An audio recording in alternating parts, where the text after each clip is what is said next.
안녕하세요. 독서하고 생각을 말하는 독설입니다. 오늘의 책은 앞으로 10년 대한민국 부동산입니다. 저자는 김장석입니다. 바로 시작하겠습니다.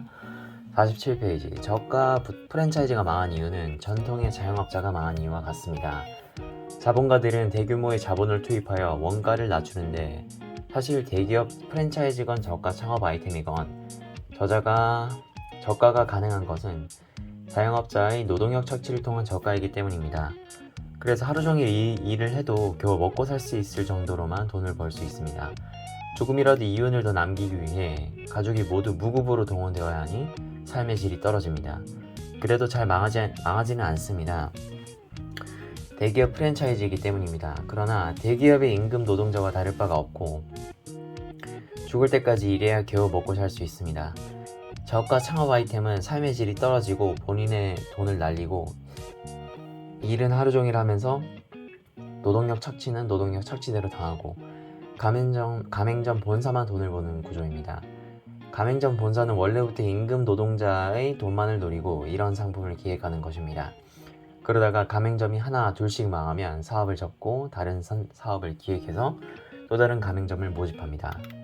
222에서 223페이지. 투자를 하기 전에 왜? 라는 질문에 답을 할 수 있어야 합니다. 이끌지 말고 따르게 하라 라는 아주대학교 김경일 교수의 책이 있습니다. 이 책을 보면 리더의 조건에는 여러 가지가 있지만 왜 이 일을 해야 하는지에 대한 이야기가 나옵니다. 좋은 리더는 직원들에게 왜 이 일을 해야 하고 이 일을 했을 때 너에게 어떤 이득이 있는지에 대한 이야기를 해줍니다. 그래야만 직원들이 그 일을 진심을 다해 할 수 있습니다. 직원들이 주어진 일을 내일처럼 열심히 하게 하려면 어떻게 해야 할까요? 그들로부터 진심을 이끌어내야 합니다. 그런데 사장은 더도 말고 덜도 말고 딱 아르바이트비만 지급하고 나머지는 모두 자신의 이익으로 가져갑니다. 대부분 이렇게 하고 또 이상한 일도 아닙니다. 아르바이트생 입장을 보겠습니다. 그 역시도 더도 말고 덜도 말고 아르바이트만큼만 일합니다. 대부분 이렇게 하고 이 역시 이상한 일이 아닙니다.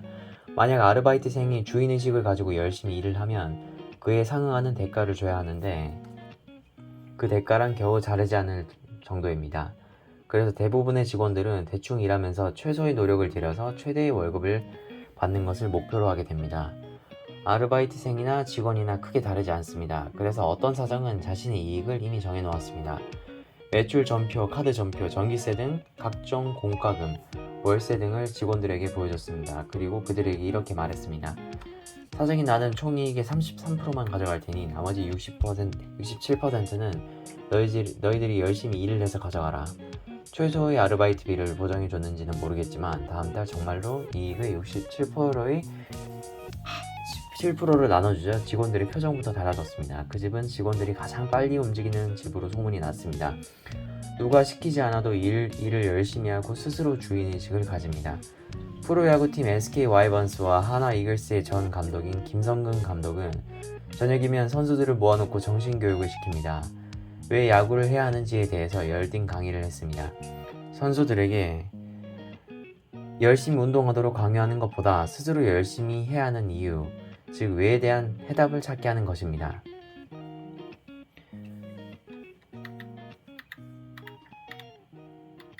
다음 228페이지에서 230페이지. 당신이 2010년 10월 무슨 일을 했는지 기억해 보라. 아마도 대부분의 사람들은 기억하지 못할 것입니다. 왜냐하면 앞에서도 얘기했지만 매일 반복되는 일을 소거하는 역할을 하기 때문입니다. 그래서 지난 세월이 빠르게 흘러갔다고 생각하는 사람은 매일 같은 일을 반복하지 않았는지 생각해 봐야 합니다. 아침에 일어나서 밥을 먹고 회사에 가고 일을 하고 끝나고 퇴근하면서 소주 한잔하고 집에 와서 TV를 보다가 잠을 잡니다.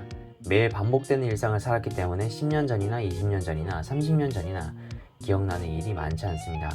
반복되는 일상은 뇌가 고졸이 소거해버렸기 때문입니다. 이 땅에 태어나서 같은 일을 하다가 죽는 것은 내 인생을 깨끗이 빈 A4용지로 만들고 떠나는 것입니다. 카리브해에서 휴가를 보내고 맛있는 것 먹고 좋은 곳에서 자다가 죽는다 하더라도 같은 일상이 반복된다면 그 사람도 마찬가지로 빈 A4용지와 다름이 없습니다. 그래서 잘 살았든 못 살았든 죽음 앞에 서면 하지 못할 일이 생각나서 후회만 남는다고 합니다. 어떤 식으로 살아야 빈 A4용지와 같지 않는 삶이 될까요? 매일 새로운 세포가 만들어지는 삶이란 무엇일까요? 나는 그 부분에 대해서만큼은 남들보다 잘 알고 있다고 생각합니다. 내가 진정으로 욕망하는 것이 무엇인가를 생각해 봐야 합니다. 욕망이란 어떤 것이든 관계없습니다. 그러나 남이 만든 욕망, 광고가 만든 욕망은 피해야 합니다. 그것은 후회만이 남습니다. 그리고 후회만이 남는 삶입니다. 예를 들어 명품백을 가지고 싶다는 욕망은 남에게 과시하려는 욕망은 아닌지 의심해야 합니다. 나의 욕망이 무엇인지 알고 싶다면 버킷리스트를 만들어도 좋습니다. 매일 서로 다른 경험을 하는 것도 욕망을 채우는 한 방법이 아닐까 생각합니다. 지식에 대한 욕망은 삶을 풍요롭게 합니다. 세상이 돌아가는 이치와 원리를 퍼즐처럼 맞춰갈 수 있습니다. 좋은 책을 읽으면 세상에 존재하는 따뜻한 시선들과 만날 수 있습니다. 도무지 이해할 수 없었던 사람의 감정도 받아들일 수 있게 됩니다. 독서는 자칫 내가 모르고 죽을 수 있었던 것들과 만나는 소중한 시간들입니다. 어떤 인생을 살던 매일 새로움을 추구해야 합니다. 정리하면요. 기억에 남는 구절들을 부동산 전망보다 투자 철학 기억에 남는 구절들은 부동산 전망보다 투자 철학 관련이네요. 자영업 프랜차이즈가 모두 결국 벌이가 한정적이죠. 고로 사업을 해야 해요. 장사가 아닌 사업을 해야 해요. 제가 나 자신이 그 프랜차이즈 사업을 해야 하죠. 투자는 좋은 물건에 투자라는 말이고 부동산이라면 좋은 물건에 투자해 놓은 뒤 부동산 임대사업자가 되어야겠죠. 주식이라면 제가 생각하는 미래에도 호황일 좋은 주식에 장기 투자를 해야겠고요. 투자의 목적은 무엇일까요? 제 자산의 안전한 방어입니다. 예금 이율은 물가 상승률을 따라갈 수 없어서 자산이 녹아내리죠.